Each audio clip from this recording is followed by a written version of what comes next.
Welcome to Business Over A Brew. Nick Dar here with you again. Pleased to be joined in this episode by Alan Meyer, President and CEO of First Mid-America Credit Union. Alan, thanks for coming on the show. Appreciate it. Thanks for having me. Appreciate it.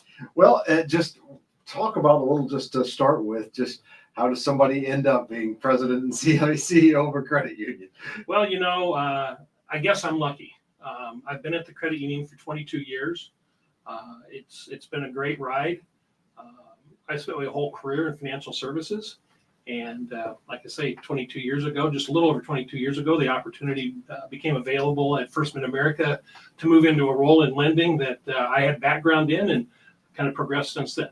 So that was that kind of what you had always thought you would do going through college, that you were going to go into the financial services industry, or is there any other thought? No, pretty much. When I got out of school, I graduated and I first went to work for GMAC. So, my first job was working with dealers and making auto loans and everything surrounding that. And I've spent my whole career in financial services as a result. Right. So 22 years at the credit union. You guys are celebrating 90 years. We are. We're really excited about that. So talk a little bit about the history of the credit union, how it got started 90 years back. Well, so probably a lot of people in the area know that our original sponsor was Olin Corporation. Right. Big employer in the area.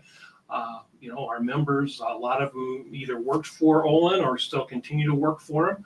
But back in 1934, Franklin Olin, owner of the corporation and stuff, wanted to start a credit union for his employees. And it was Western Cartridge Credit Union was the first one that started. And then over the years, the name has evolved. Olin Employees Credit Union, then Olin Community Credit Union, and then eventually First Mid-America, which kind of told a different story, because for a lot of years, individuals in the Riverbend could be members of the credit union, but they thought they had to work for Olin. Right. And so that kind of drove. Was that ever the case that you did that back when it started? Did you have to work for Olin? Yeah, originally, when we were originally started in 1934 up until I think it was 1998. Okay. And in 1998, we got what we refer to as our community charter, where if you live or work in a geographical area, then you were eligible for membership in the credit union. But prior to that, you had to either work for Olin Corporation or other organizations that were granted in our charter. Right. Yeah. Those were pretty common, I guess, in terms of credit unions for specific companies. Oh, very much so. I mean, if you look around the Riverbend right now, you look at the different credit unions, Altonized, Midwest Members, Scott Credit Union, same thing. They all started with an original sponsor, and for the most part, most of them now expanded, still maybe have that original sponsor or have the community field of membership. Are there any of those that exist that are still around? I mean, not locally, I don't think there are, but are there any credit unions that exist that are just for employees? Or has that kind of become obsolete? It's lesser than it used to be, but there are still some. Well, I'll use as an example. One of the CEOs that I know well up in Northern Illinois, he's with Abbott Lab Credit Union. They only serve employees of Abbott Laboratories or immediate family members, and that's it. Right. Or another example, State Farm in Bloomington, State Farm Employees Federal Credit Union. They only serve employees of State Farm or State Farm agents. So there are still some out there. They're not as many as it used to be, but they're. So there's definitely been an evolution in the industry. 100%. Yeah, exactly. Opening up to more members. So talk a little bit about just some of the technological changes and just some of the changes you've seen in 22 years. So like I say, we offer all the basic services that you'd think of in a financial institution: checking, savings, auto loan, credit cards, debit cards, mortgages. But now, we offer all the same technology that you'd expect from general financial institutions in terms of online banking and mobile banking. Right. We offer video banking now. We call it Go Live. That's something that members have really kind of gravitated towards, in the fact that they don't have to go into one of our branches now, that if they want to talk to one of our staff members, and they don't, we can pick up the phone and call them Stu, but they can get on to their computer, onto their mobile phone, or whatever the case may be, and there's a live human being there to interact with them. So, the technology just continues to evolve. How many brick and mortar locations are you up to? So we've got 10. 10, right? Yeah, and if somebody's watching this, they're counting and saying, well, there's not 10 in the Riverbend. We have a branch out in the Kansas City metropolitan area also. and we also have a branch up in Decatur. How did those two get added into the mix? So it's interesting. I could go into a long story about the one out in Kansas City, but it's in Independence. And back in 1987, Olin Corporation got the contract to manufacture ammunition at the at the Lake City Army Ammunition Plant, which is outside of Blue Springs, Missouri. Mm-hmm. And so they moved a lot of people here from the Riverbend out there. And when they did that, the executives at Olin Corporation came to us and said, hey, we're going to have a lot of our employees out there. They're members of the credit union. Okay. Would you mind opening a branch out there? Right. And so we did. And here we are, 30 some years later, we still have a branch out there. Olin now has the contract back. It went for 2 times where they had different ones. They're back there now. And as a result, we've had a branch out there for 30 plus years. So with 10 locations, and Yep. that probably, obviously that entails quite a few employees. Yep, about 200, not quite. So 200 employees, 10 locations. Talk about the decision-making process. Let's say you're going to do something like add video banking or change your online, change your website, things like that. Yeah. How does that process work from a company standpoint when you're making big decisions like that? We have an executive team, and we get together and we talk about what are the needs of the members. We're a cooperative, we're member owned. So our first focus is always what's best for the membership. And so, when we talk about products or services, it's always with that in mind. Like, what can we do for the members that makes it easier for them to work with us or use our products or services? So it goes down that road, and then you look at the marketplace and what's being offered, and then it's just a matter of working through the process. So you've got the executive team, then I guess you have a board too. We do. We have a volunteer board. Another thing that sets the credit union apart from other boards that people might think of in financial services is that our board members 100% volunteer. They're not paid for the time. So all the time that they devote either in board meetings or committee meetings is strictly on a volunteer basis. Right. So, and then do big decisions like that need to get board approvals? Certainly. So you have to work through that process. Yeah, too. We go through a process every year of strategic planning. Like what's on the roadmap for the credit union? What are things that we need to accomplish? Right. And then, those big projects, those get discussed, and then we try and line up the projects about when can we do it, when can the vendor be involved, things like that. People probably think I'm crazy for asking these questions, but I do like to get granular, and I think sometimes we talk a lot of big picture and visionary type stuff, and that's all good, but I kind of like the real hardcore tactical stuff too, like strategic planning. What does that look like? Is it off-site? Just kind of the details of that. Yeah, we don't, unless it's top secret. No, they can't be involved. It's not, but we go through a pretty detailed process. We actually have a 3-step process for our strategic planning. We start in late spring, where we start with what are the subjects that we need to be talking about, and then we develop information around that. What are things that we need to know? And then in August, actually in about a week or so, we're coming up with our formal strategic planning, where we bring a facilitator in and we go through these issues and we talk about what are the things that that we need to be doing at the credit union to continue to move it forward, and not just in the short term, but in the long term as well. Right. And then we come back in the fall with a 3rd step, and where we develop what we refer to as an operational plan. So we'll develop some goals in our strategic plan and say these are the big pillars of what we need to accomplish to continue to move the organization forward. Right. And then in the fall, we'll come back and we'll develop operational steps and operational plans to support each one of those pillars. So I think that's just so important. Like, that's a great lesson to be learned for small businesses or solopreneurs, because it's easier for a company like ours to make changes. And sometimes that's not a good thing, because sometimes I get an idea and here we go. We get the same thing, and I know my staff gets tired of that sometimes and stuff. It's like I'd show up and I get all these ideas, like, well, where'd that come from? Right. So, but if it's not, so we've kind of developed a system, like if it's not in the strategic plan, or if it's not in we have a quarterly plan that we go through. Yeah. So if it's not in our quarterly plan, that's a great idea, Nick, but let's wait till next quarter and see if you still feel that way. Well, and talking about that from a business perspective or a small business perspective, and we learn that too. And although we've got 200 employees, I still, when you look around, I still consider us to be a small business by nature. And, there's always more things that we want to do than we can actually accomplish. Right. And that's, part of talking about strategic planning. We always come to that every year. It's like, here's all the things that we want to do or need to do for our membership. Mm-hmm. And when you actually get down to it, you can accomplish about this many things. Right. And I think those are the things to your point about small businesses to keep in mind is like, don't try and bite off too many things. I mean, try and focus on the things that are going to really make you successful and help serve, your customers, or in our case, our members, and make things better for them. We had Chuck Sanderson from Waltco Tools was here yesterday in Atomic Pinball in Wood River, and he talked about, one of the lessons and he's been doing it 30 years, and one of the lessons that took him probably too long to learn was that do what you're good at, instead of, because entrepreneurs, I think by nature, at least me, are kind of visionaries. We have read things and get these ideas. You're like, well, that'd be great if we could do that. But that's not always a great idea. Some of them are. Right. But, and sometimes you have to try things and you have to fail. Sure. And again, that's one of the lessons that, that we've tried to learn. And I think a lot of small businesses is you try things, but if, try it for a certain period of time.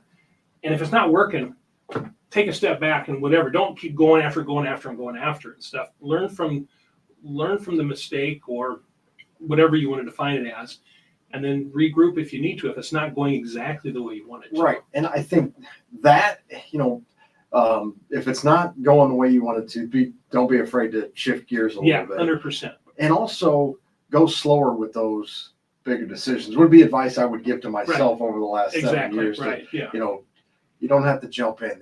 You can sleep on it a little bit. Right. For a couple nights probably is a good idea. Yeah, that's exactly right. And the other thing that controls that is your outside business partners too. When you want to do something, a lot of times you can do things on your own and accomplish it. Mm-hmm. But a lot of times you have to have help from the outside, wherever is a vendor, or maybe your financial institution. That's like you say, there's pieces involved and stuff, and sometimes that'll slow you down too, which is not a bad thing. And kind of take a look at it. It's amazing the number of guests we've had on that have talked about. I've asked them for what's a key to success in your business, and a lot of them have said having a good financial institution behind you. So if you can, just talk about what role you see First Mid-America playing in the role of small businesses and your small business clients. Right. Well, like as like I say, we're a member-owned cooperative, and we've got approaching 65,000 members. Help. The vast majority of our members, we help with their personal, they get their auto loan or their mortgage, their credit cards, but we also help those members that have businesses, small business, our commercial services group. Right. And again, it's a matter of getting to know them, what's their business, understand what they're doing, and having an open dialogue, them being able to come in and ask questions about how do I do this, or how should I accomplish this, us being able to provide advice, ask questions, things like that. It's obviously something every small business owner really needs to have is a good confidant, a good financial institution backing them. Right. Yep. Exactly. I want to go back to 200 employees. Mm-hmm. How many direct reports do you subscribe to as a good number for your leadership team? Yeah. So in my case, I have 7 direct reports, and I think that's about right. I mean, based on their role in the organization, some have more responsibility than others. I have, the other C-suite individuals, they got a lot of responsibility, so they have a lot of latitude. That's your area. Right. You own it. You take care of it. I have others that, because of the role itself, it needs to report to me, and that's maybe I have a little bit more interaction with those individuals. Right. But this is about the right number, and part of it has to do not only with my responsibility at the credit union, but the board really encourages our credit union to be involved in the community. Mm-hmm. Sure. And so as a result, I serve on a number of local boards. I serve on the Growth Association board, American Cancer Society, United Way, some local, and I also serve on a state board and things like that. So part of that has to do is the amount of time that you devote to those things, and making sure that you have people in the office that can get things done as well. Right. So if there's a problem, counting the money at the end of the day, that call can't really come to you. Right. That's exactly right. Yeah. So ultimately, those, the calls that need to will make their way to me, but there are people in those kinds of situations. Right. Yeah, that's their job to take care of that. I have found that one of the challenging things about leadership is getting coaching that skill of, hey, you don't have to call me about everything. I trust you. Like, go ahead. It's fine. Here's the problem. I've hired you to deal with it. Go ahead. Learn to delegate that. Right. And I'm trying to think of the right way to say this. Learn to delegate it and stuff, but don't be afraid to ask them questions. Right. Because I feel that by me asking those people questions, that helps develop them. Because I might have a question, something that I think of that they didn't think of. And again, that's not being critical of their abilities or anything like that, but it's just broadening their scope of things that they need to think about and consider when they are doing their job. So I want to ask you about hiring, recruitment, onboarding. That's a challenge that comes up quite frequently on the show, and just talking to other business owners. Yep. How do you guys approach that? So we're in the same camp as everyone else right now. We continue to look for help. And it's a matter of not only, there's a couple aspects to it. It's not only the looking for the help, but making sure that you're offering your current staff what they're looking for to accomplish in their career also. Right. Because we're like any other, we've seen turnover in the last 4 years, since COVID, and things have changed, and you see that turnover. So it's not only offering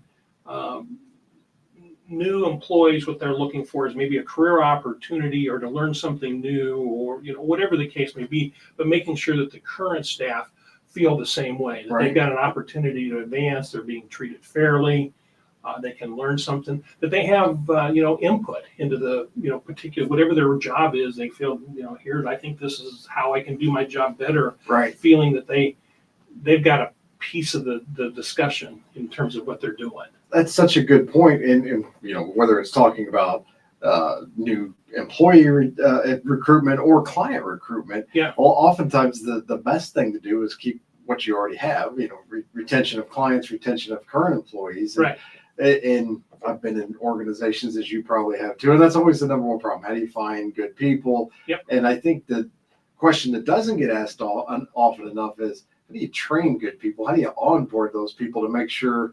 I think those first couple weeks are really critical to say to the employee, I've made a good decision here. Right, and it is. And one of the things that we've done at the credit union is we've started a process, not only that first couple weeks and making sure you're devoting the time and effort so that the employee feels that when they go out and they're active and doing their job, that they've got the skill set or the basic skills to get it done. They'll continue to learn over time. But we've also got a process now where what we refer to as stay interviews. So after 90 days with the credit union, our HR group will reach out to the employee and say, how are the first 90 days going? Are you getting what you need? Are there things that you're missing and things like that? And then we've also got a process where we will randomly, so that's the first 90 days, all new employees get that. And then we also will take and randomly reach out to employees on their 1-year anniversary. Same thing. How are things? You would hope that if there's something going on with an employee, that's filtering up through their manager, and it doesn't always. And again, that's not critical of the employee, it's not critical of the manager. It's just sometimes it just doesn't happen. Right. And we feel by having our HR group reach out and kind of ask these questions, maybe we identify a potential issue before it becomes an issue. Or we learn something about, hey, I really like what I'm doing, but you know what? I see an opportunity over there that I'd like to take and pursue and learn more about. In fact, that's one thing that we do at the credit union, having 200 employees. And like you say, we have a whole range. We've got, obviously we're a financial services organization, but we have a marketing department, we have an accounting department, we have all these back office, mortgage group and back office departments. We started something a couple of years ago called Department Showcase, where a representative from each department, and it took us a while. So first thing we did was we went back and each department comes in for 15 minutes and they talk about what their department does. Mm-hmm. And what we did is we started where all employees had to go through this, because you assume that everybody knows about it, but realistically, you've got someone that works in a particular department. That's what they're doing. They got their head down doing their job. They may not know about what that department over there does, and they might talk to them because they have to interact with each other, but they may not know the specifics. So we started this process by which we put all 200 employees through this department showcase, where each department talked for about 15 minutes about what they do and so forth, so that staff really knew what our organization was about. And that took us about 2 years to get through everybody, because it just takes time. And now every new employee goes through this. So when they come into the organization, and we do it, I think, 3 or 4 times a year. So, anybody that starts, let's say we're doing it in March. So anybody that started in January, February, March, they sit down and they go through this and they learn. So let's say you're working in one of our branches. Let's say that you're an assistant branch manager. You've been there for a couple months, and now you'll sit down and you'll hear about what happens in our dealer services department, or our mortgage department, or our marketing department, or accounting, because who knows, you might have some interest someday. It's like, well, I've got some background in that. I'd like to know a little bit more. That gives you a little bit of an idea and stuff. And we've had just some tremendous feedback from staff about being exposed, to that. So the staff have to give up a morning, and then the following week another afternoon. So they give up 8 hours of their time, and they really learn about the organization and all the different things that we do. It also might help combat the kind of grass is greener on the other side syndrome of, a lot of times one department will be thinking, maybe, I'm sure not in your company, but in others, boy, they've really got it made over there. Oh yeah, and you're right, and that's like you think about their organization. We're a retail organization at our base. We serve our members. We have our branches and our contact center and things, and it's Monday through Friday, 8 to 5 or 8 to 6, Saturdays, things like that. So there are some perceptions that, well, somebody that works in a particular department, they come in on Mondays and they go home at 5 o'clock, and they got the cushy gig over there. But until you hear about some of the specifics and some of the things that they have to deal with, or issues they have to deal with, you never know. Right. Yeah. Backtracking a little bit, you've been there 22 years. You didn't hire in as president and CEO. What do you think? What qualities do you think you exhibited to advance to that position? Well, I think in that particular, to advance to that position, I think it was one of the things that I always was looking to take on more responsibility. What can I learn? What else can I take on? And then just really devote yourself to doing the best that you can. Right. Get in there and not say, well, now that I've accomplished it, I don't have to do anything, but just that continued drive to learn more about it. And I think the other thing too is I've always been inquisitive.